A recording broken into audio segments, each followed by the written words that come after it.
Super exciting. We are going to be talking about characters' motives specifically in the Westing game because that's a mystery novel. So I want you to think for a little bit about why you play sports, why you help others, or why you clean your rooms. Those are all actions, right? And every action that we do, there has to be a motivation or a reason that we do it. So I want you to try and think really hard. What is one thing that you do that has no motivation? You just do something for no reason. A lot of people in class have been saying things like, oh, breathing. You have no reason to breathe? Yes, you do, to live. That is your motivation. That's your reason behind breathing. We like living. We like breathing. And some people even do breathing for like exercises or meditation to help relax themselves. A lot of people, a lot of reasons for breathing. I'll just give you a hint right now. There's not anything that you do without a motivation or a reason behind it because your brain wouldn't let you do it. If there's no reason to do something, your brain won't let you do it. Even if it's as simple as I'm bored and I want to do something. So you're going to fill out the action sheet and the motivation worksheet, and you won't be sharing with your partner because you are gone, but just fill it out and then push submit. This is what it looks like. It says in the chart below, read each action and record your motivation or reason you would do them. An example has been done for you. So right here it says, I wore sweatpants to school today. My reason or motivations for that is that I know we will have PE this afternoon, and so I wanted to be comfortable. You're going to fill this out for 1, 2, 3, and then once you get to number 4, you get to pick your own action. So what's something you do every day, and then write what motivates you to do this. So I get on TikTok every day. What motivates me to do this? Just fun stuff, or to be entertained, or to laugh, or because I'm bored, right? You have a bunch of different reasons why you do everything. So fill that assignment out first, push pause, and then come back for the rest of the lesson. All right, so we know that motivation is the purpose or the reason that we do actions, the reason we do things. In mystery novels, there's a term called motive, and I'm sure that you've seen motive before if you watch crime shows or listen to crime podcasts. Motive is a reason for committing a crime or taking a questionable action. So it's the reason that somebody commits a crime. We're going to figure out each character's motive for committing a crime or causing a problem because it's important to solving a mystery. Remember, there's not just a murderer in the Westing game. There's also a bomber, a bookie, and we want to try and look at characters to try and find their motive of whether they're the bomber, bookie, burglar, different things like that. So I'm going to figure out which characters from the Westing game have a motive to commit the crime of killing Sam Westing. That's what we're going to be doing first, is the motive of the murder. So a motive can be anything from money to hatred to revenge to guilt to they were chewing really loud. Anything can be a motive, even if it's super small. And a character may or may not have a motive. If a character does have a motive, though, then we would consider them a suspect.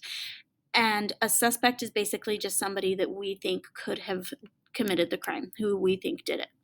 So, for example, the first thing that we want to look for when we're trying to find the motive for a character is to think about the character's possible or their description, physical, emotional traits, actions, interactions that they have with other characters. So like right here, I put Grace Wexler. She likes luxury. She was married to a doctor. She likes to have a high position in society. She likes money. You could also say she's mean to her daughter. She's mean to everyone.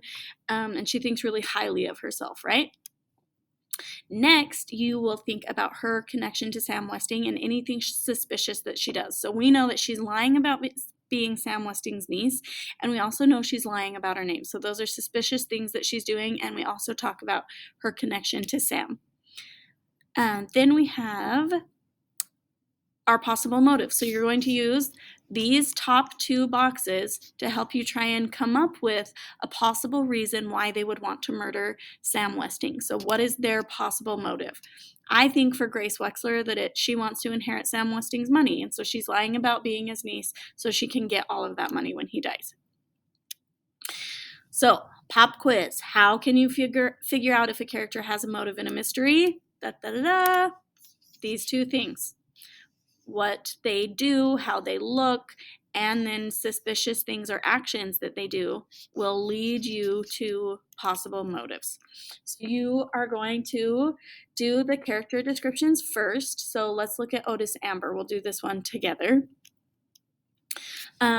Otis Amber, we're going to start with physical description. If you have your Instagram packet and your clue tracker, you can definitely use those if you've been taking notes. Otherwise, you should be using the book to get this information.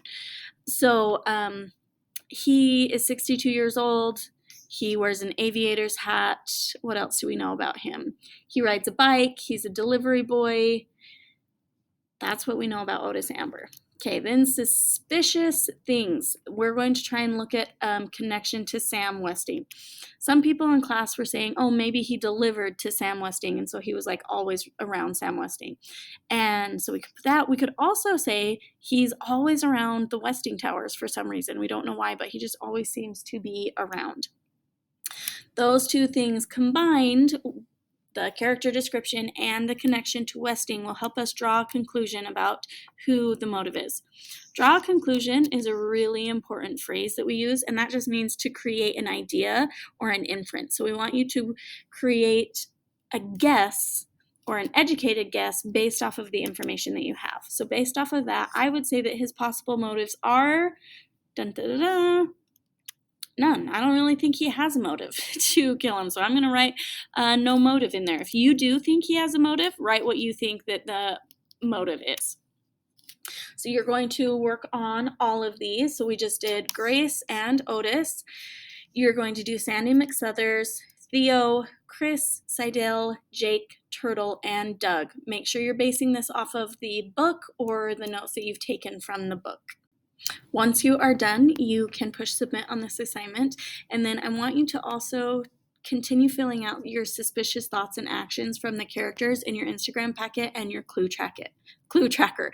This will help you try and find out who the murderer is, which is the whole goal of mystery, right? We want to see if we can guess it before the author reveals who the murderer is. If you have any questions, as always, just email me and let me know.